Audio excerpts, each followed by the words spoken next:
So ngayon, tuturuan ko kayo kung paano gumawa nitong giant bouquet na worth 20,000 pesos.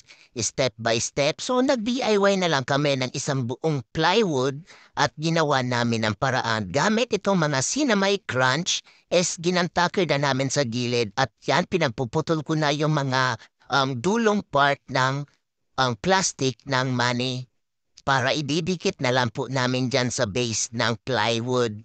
So ayan po, continuous ako kahit napakainit. So laban lang para ang presentable yung magiging kalalabasan ng bouquet. So gamit ang glue gun at glue stick is ididikit na namin ang align at pantay-pantay. Ginanamitan na namin ang glue gun para hindi na matanggal. So ayan, nasa venue na medyo nagulat si Mami ng anong papasok ng isang malaking plywood, pero nabigla siya nung makita niya na isang malaking bouquet na worth 20,000 pesos ang regalo sa kanya ng anak niya. So ayan na, naipatayo na namin ang bigat po niyan kasi giruin mo isang buong plywood ang bouquet ng ating celebrant. So, ayan, medyo teary-eye po dyan si Mami. So, may 20,000 pesos na siya ngayon. So, ayan na po, dinisplay namin sa gilid ng stage.